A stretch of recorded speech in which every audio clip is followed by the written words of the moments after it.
Bonjour à toutes et à tous, merci de suivre l'émission Le Débat. Aujourd'hui, nous parlerons de la panique dont souffrent les groupes terroristes en Syrie, surtout Tahrir al-Sham, ex-Front al-Nosra en Syrie, qui multiplie les échecs dans ce pays. Et le contraire, c'est l'armée syrienne qui multiplie les victoires et tout dernièrement la réouverture de l'autoroute M5 qui traverse le pays d'Alep dans le nord à Hasib dans le sud, une route extrêmement stratégique pour le pays pour sécuriser la capitale Damas. Voilà.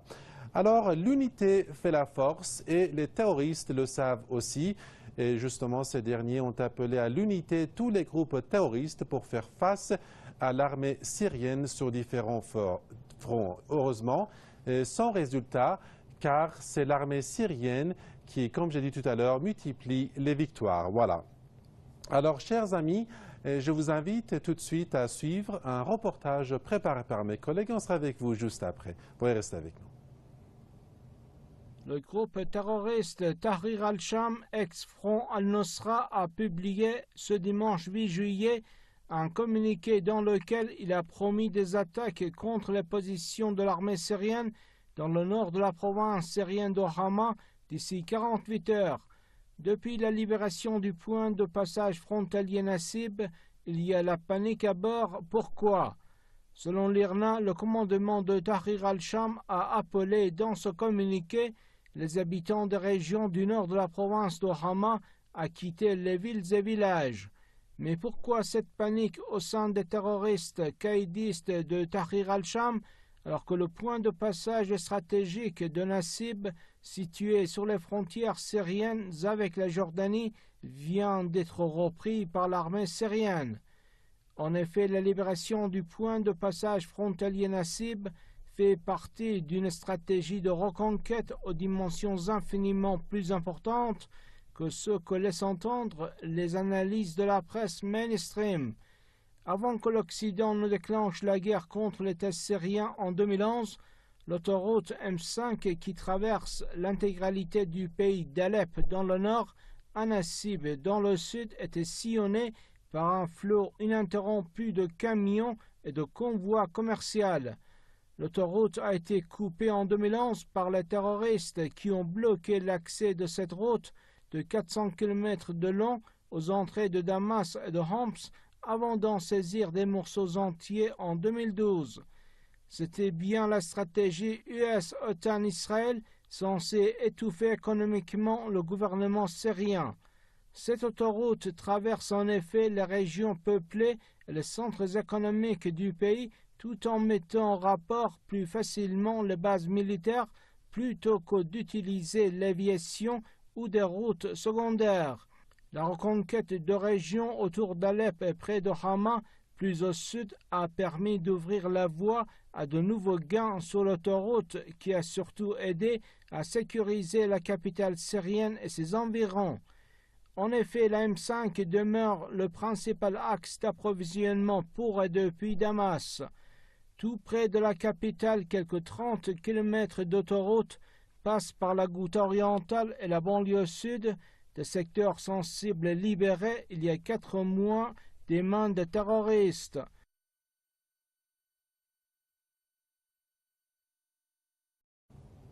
Eh bien, les fidèles de l'émission Le Débat, merci d'être avec nous. Alors, sans plus tarder, j'ai le plaisir de vous présenter nos deux chers invités, en commençant par M. Fabrice Béor, expert pour l'ONG EE2E depuis Paris. M. Béor, bonjour.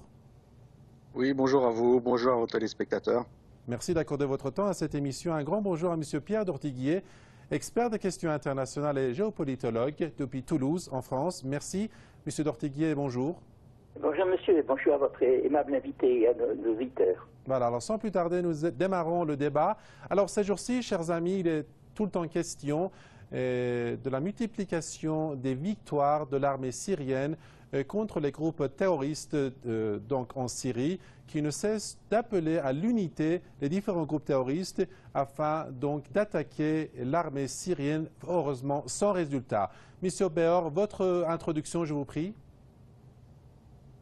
Comme d'ailleurs l'introduction de votre de votre émission l'indiquait sur le petit reportage, évidemment, ils ont perdu la partie puisque le passage frontalier qui a été libéré dernièrement est extrêmement vital puisque c'est l'autoroute Damas-Amman et que c'est une autoroute vitale pour les relations économiques. C'est aussi important d'ailleurs pour la Jordanie qui n'a absolument rien dit, qui s'en est même félicité par des voies militaires.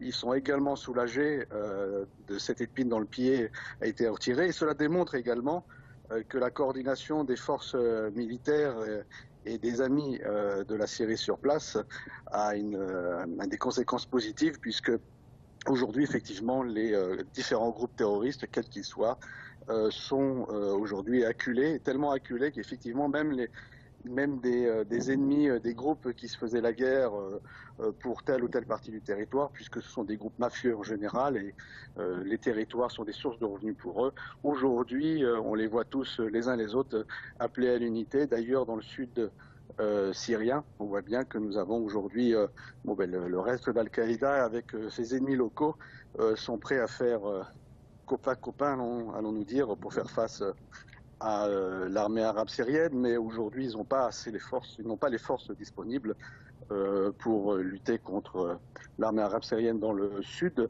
mais dans le nord, on a entendu également donc le HTS, donc Al-Qaïda en Syrie, appeler également donc à l'unité. Et là c'est une autre question puisque bien évidemment là il y a énormément quand même encore de groupes terroristes.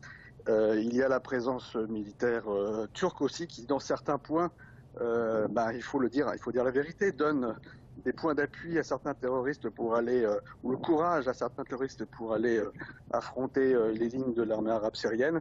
Donc aujourd'hui, après la libération totale qui reste encore à effectuer du sud syrien, nous serons face à la vraie question, à la dernière phase, allons-nous dire, militaire de la région, à savoir que l'armée arabe syrienne se retrouvera face à la frontière irako-syrienne aux Américains. Dans le nord, aux forces kurdes et aux Américains également, et dans le nord-ouest, fera face aux derniers groupes terroristes regroupés dans une zone dont la charge de la stabilisation est à charge plutôt de la Turquie. Donc là, nous verrons bien quelles seront les décisions des uns et des autres, mais pour terminer sur votre question, oui, aujourd'hui, avec cette libération du passage, aujourd'hui, ce n'est pas simplement un morceau de territoire qui a été libéré, c'est une autoroute et c'est le poumon économique de la Syrie qui va pouvoir passer à la dernière phase, à la phase de reconstruction qui est nécessaire après la destruction presque totale de la Syrie à cause de cette agression extérieure des puissances occidentales et de certains pays du Golfe. Très bien. Nous allons développer cette question plus tard dans différentes questions. À présent, je m'adresse à M. Pierre d'Ortiguier depuis Toulouse. Alors, M. d'Ortiguier, est-ce qu'on peut dire que les terroristes, et surtout Tahrir al-Sham, jouent leur dernière carte en appelant à l'unité de tous les groupes terroristes pour attaquer l'armée syrienne, sans résultat, fort heureusement?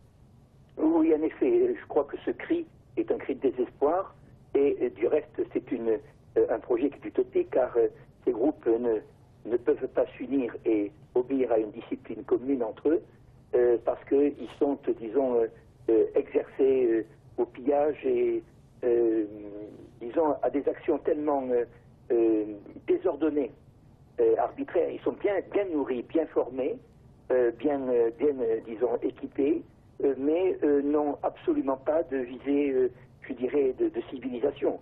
Ce sont uniquement des destructeurs que l'on lâche contre la Syrie. Il ne s'agit pas donc, comme on l'a fait croire ici, d'une organisation armée politique. Je crois que c'est cela que signifie donc cet appel désespéré. Et aussi, une des conséquences est l'effacement de toutes les forces d'opposition politique qui ont pu avoir lieu, qui ont pu se présenter ou qui ont pu illusionner l'Occident grâce à des complicités chez nous. Et en effet, ces groupes-là, eux aussi, s'effacent, pas comme la lumière devant la nuit, s'effacent parce que la victoire de l'armée syrienne ne peut être obtenue que parce qu'il y a évidemment un enthousiasme, une force. Ce n'est pas simplement une question d'utilisation de matériel, mais aussi une mobilisation des hommes. Et nous prenons cette région de Deraa, qui a été, notre presse ici le souligne, le lieu de l'insurrection en 2011. En réalité, cette presse, malheureusement, mainstream, comme on dit, oublie de dire que ça a été le lieu d'un complot fabriqué par l'Arabie Saoudite. Des dépôts d'armes ont été, disons, avant les manifestations, déposés. C'était véritablement un piège contre le gouvernement syrien. Et aujourd'hui, il y a aussi, au-delà, et parallèlement plutôt à cette victoire militaire, à ce dégagement de l'axe dont vous avez parlé, l'axe routier, il y a aussi la perspective d'une reprise économique rapide. Et c'est cela qui surtout, disons, gêne le plus encore ceux qui ont fourni ces mercenaires. Car ce qu'ils voulaient, c'était l'étranglement de la Syrie, c'était la fin d'un régime indépendant, la fin d'un régime qui était, disons, non endetté du point de vue international. Ce sont des choses simples que je dis, mais des choses qui sont à l'origine, bien sûr, de l'hostilité, de la coalition, disons. Alors on a bien sûr parlé, en caricaturant cette notion de régime, on a oublié qu'il y avait d'ailleurs toute une nation, voyez-vous, qui a soutenu l'équipe au pouvoir, en particulier le président Bachar el-Assad, car il a su conduire cette résistance avec beaucoup d'habileté, disons, sur le plan proprement politique aussi. Oui, mais... Nous devons le souligner, c'est une grande victoire nationale et personnelle. C'est vrai, M. Dortiguier, que c'est une grande victoire. Et vous avez évoqué tout à l'heure ceux qui nourrissaient les différents groupes terroristes à travers le pays depuis 2011. M. Beor, vous ne croyez pas que, selon beaucoup d'experts politiques, l'objectif donc de l'arrivée de ces groupes terroristes, c'est vrai que c'était le départ de Bachar al-Assad, mais également la destruction totale de la Syrie. En une partie, c'était un objectif atteint. Vous ne pensez pas, M. Beor?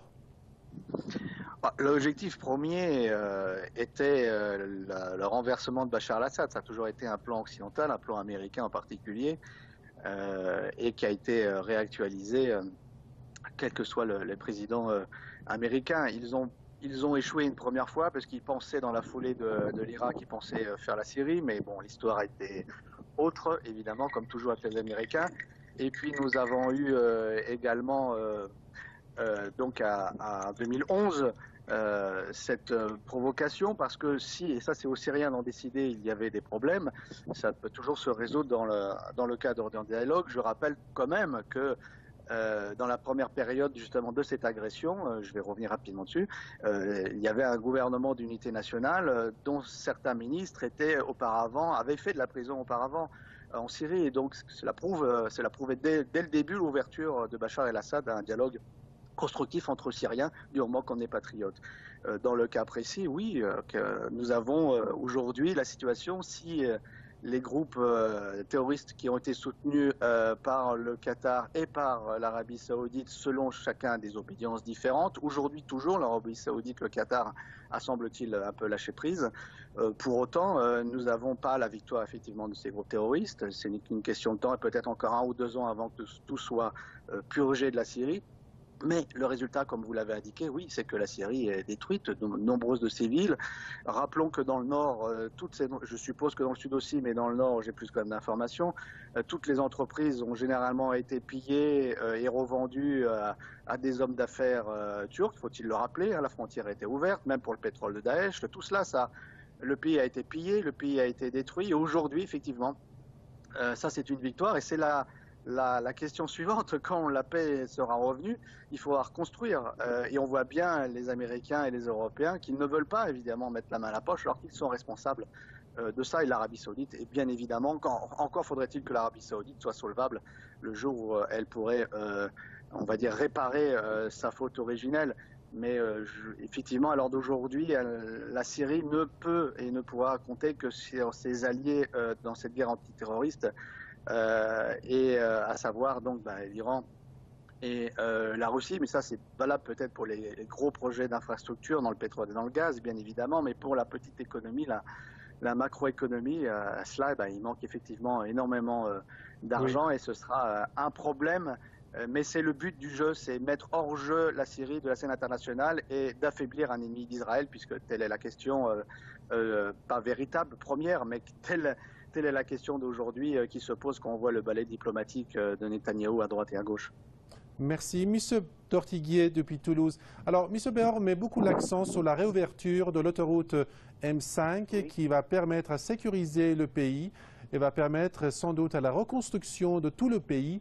Alors, est-ce que la Syrie, le gouvernement syrien, qui est à la tête du pouvoir, va compter sur ses alliés qui l'ont aidé pour remonter la pente, ou plutôt c'est les Occidentaux et surtout les Français, les États-Unis et même les Israéliens qui vont gagner dans tout ça et va reconstruire le pays? Est-ce que ça sera un cas possible?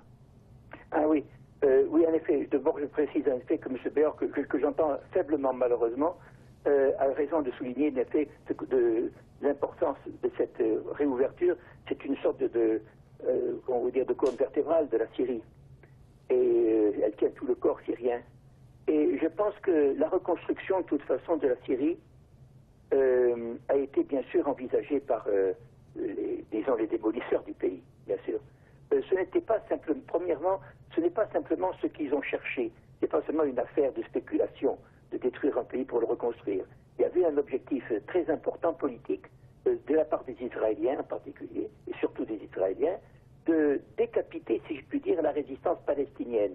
J'entends par décapiter, je veux dire que en neutralisant la Syrie, en affaiblissant son gouvernement, disons, entretenant une lutte civile intestine, disons, longtemps, on ne pouvait que alanguir, si je puis dire, affaiblir considérablement le corps de la Palestine qui, historiquement, il faut le dire, appartenait à la Syrie. Quand nous lisons, par exemple, nous-mêmes les ouvrages du 19e siècle, des années 40, 50, l'expression qui est employée par les géographes, c'est Syrie-Palestine. Vous voyez, il y a donc là véritablement un corps organique. Les Israéliens le savent très bien. S'ils veulent s'installer véritablement et durablement, ils ont besoin de frapper Damas et de frapper, disons, l'indépendance syrienne qui est le reflet de la résistance palestinienne. C'est un premier point. Au-delà même des spéculations dont vous parlez. Je pense que la Syrie peut compter sur ses alliés traditionnels, c'est-à-dire, j'entends, ses fournisseurs traditionnels. Vous savez, l'Europe centrale en particulier a beaucoup fait. J'aime beaucoup citer l'Allemagne qui a beaucoup travaillé en Syrie. Je crois qu'elle travaillera en Syrie. La Chine travaillera en Syrie, la Russie aussi. Il est certain que, disons que la reconstruction est certainement en partie simplement le retour de nombreux cadres très importants syriens qui font partie de l'immigration en Europe et qui sont même en Allemagne aujourd'hui assez importants et souvent très bien formés, pourront aider bien sûr à cette reconstruction. Je crois que cette libération, dans les circonstances où elle se produit, c'est-à-dire avec l'aide bien sûr de la Russie, entre autres, surtout, mais disons aussi avec une mobilisation populaire, c'est-à-dire qu'il y a véritablement une acceptation, je ne dis pas politique, mais acceptation nationale de l'action du président de la République. Et si c'est très important, je crois que les Syriens ont retrouvé confiance en eux-mêmes et donc ils sauront bien sûr trouver des appuis. Qu'il y ait maintenant un cynisme de la part disons, les entreprises américaines ou anglaises, etc., qui par ailleurs fournissent, abreuvent, par exemple, l'Arabie Saoudite, qui est le principal adversaire de la Syrie, bien sûr, dans le temps arabe, et maintenant, disons, se proposerait pour reconstruire le pays. Ça, bien sûr, celui-ci ne nous étonne pas, vous savez. Mais disons que je crois que la Syrie, je crois que cette victoire, elle dépasse même toutes les spéculations, car elle a été beaucoup plus rapide qu'on s'attendait. Et pour revenir à votre première question, je crois que l'appel au secours, justement, de ces organisations terroristes, appel à leur unité, montre justement, disons que, peut-on dire, les saints, comme si on prend cette image, les saints de ces guêpes-là, cette ruche, évidemment, a fait partir ces guêpes. Et ça, je crois que c'est un point très important. Merci. Monsieur Béor, vu que la quasi-totalité de la Syrie est libérée des mains des terroristes dans ce pays, on voit l'inquiétude d'Israël et certains pays occidentaux et surtout des États-Unis à l'égard de ces victoires. Est-ce qu'ils cachent leur jeu ou ils vont faire partie de la reconstruction de la Syrie, ceux qui ont nourri les terroristes dans ces 6-7 années précédentes? En ce qui concerne Israël, c'est une illusion. Et je vais vous demander de concerne... parler un petit peu plus fort, je vous prie, M. Oui. Beor. Merci. En ce qui concerne Israël, c'est une illusion. En ce qui concerne les États-Unis, c'est, on va dire, une négociation. Mais j'imagine mal les deux pays, en particulier les États-Unis, que c'est quand même eux à l'origine de cela, qui ont supporté, qui supportent toujours certains groupes qui déstabilisent la Syrie encore aujourd'hui, participer à la reconstruction. La seule construction que les États-Unis mènent actuellement, c'est leur base militaire dans les zones nord sous leur contrôle via le YPG kurde et les FDS. Donc bon, je ne vois pas ces pays. Je vois simplement, à l'heure d'aujourd'hui, dans l'état des choses et des négociations et des rapports de force internationaux, je ne vois que trois principaux pays qui puissent aider chacun à sa manière et selon ses objectifs, à savoir l'Iran, la Russie et la Chine, puisque la Syrie peut faire partie du grand projet des nouvelles routes de la soie, donc de Pékin. Ça, c'est une possibilité. L'Iran va certainement construire avec la Syrie son projet justement de gazoduc qui devait aller jusqu'au port de Tartous, si je me souviens bien, avec la création d'une usine pour liquéfier le gaz et l'exporter, ce qui fait une valeur ajoutée, ce qui permet l'industrialisation, la réindustrialisation de la Syrie et des gains plus importants financiers pour l'Iran. C'est l'origine de la guerre. Oui. Et la France qui a vu un scandale énorme dans ce pays concernant l'usine de cimenterie, est-ce que la sera sera présente? Vous savez, déjà pour qu'un pays soit présent, il faut que le pays déjà le veuille, en ait les moyens, et trois, que le pays qui l'accueille, dans le cas précis la Syrie, le veuille également. Est-ce que la Syrie souhaite voir les Français venir après avoir soutenu, on va dire, les rébellions et les groupes terroristes? Je ne pense pas. Est-ce qu'ils en ont besoin? Certainement. Est-ce qu'ils sont ouverts? Oui, quand il faut construire le pays, il faut ouvrir les bras, mais maintenant, est-ce que la Syrie on va dire, acceptera des investissements qui seront une forme de chantage, comme le font toujours les pays occidentaux? Non, là, non. Si ces pays occidentaux, quels qu'ils soient, dans le cas précis de la France, essayent de monnayer, on va dire, son aide à la reconstruction, ce sera certainement refusé par les Syriens. Maintenant, s'ils viennent juste pour faire du business et qu'ils reprennent contact diplomatique et qu'ils, au minimum, redeviennent neutres, le mieux ce serait qu'ils fassent leur mea culpa. Oui, là ce sera possible, mais tout cela est aussi donc en relation avec le développement politique qui puisse se faire. Mais jusqu'à présent, oui, il y aura certainement les trois pays que je mentionnais précédemment, les trois pays qui ont aidé, parce que la Chine aide aussi, mais d'une manière plus discrète, la République arabe syrienne, et tous les autres pays qui voudront investir. Et je crois bien que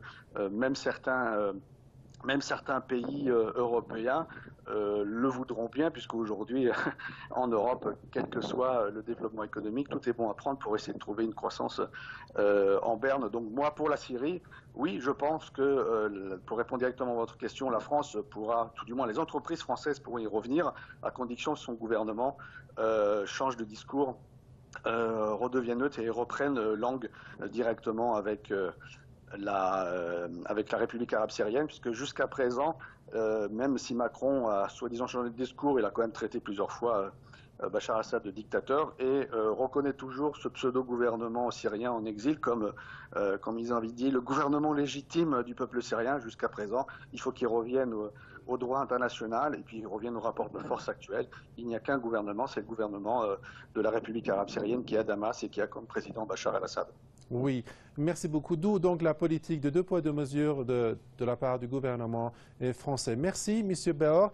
Ma dernière question va s'adresser à M. Dortiguier depuis Toulouse. M. Dortiguier, la réouverture de l'autoroute M5 qui traverse le pays du nord d'Alep au sud de Nassib est une victoire symbolique. Est-ce qu'on peut parler d'une dernière victoire et une victoire finale pour le gouvernement syrien contre les terroristes? C'est ce qu'on appelle une victoire décisive.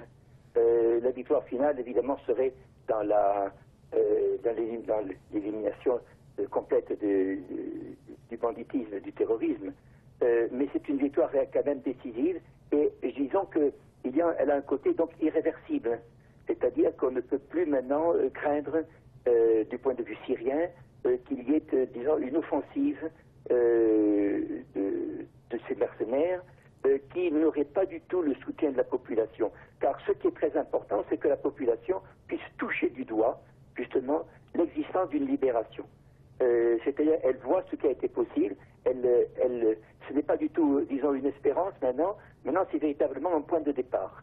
Et je crois que cela, c'est une victoire qui, d'ailleurs, pour nous-mêmes, je dois dire, même si nous l'avons toujours souhaité, nous avons été surpris à un moment donné de la rapidité même sur l'exécution. Merci, M. Pierre d'Ortiguier, d'avoir participé à l'émission Le Débat depuis Toulouse. Un grand merci à M. Fabrice Béot, également expert des questions internationales, d'avoir participé à cette émission. Alors ici prend fin l'émission du débat. Merci pour votre fidélité. Au revoir à tous.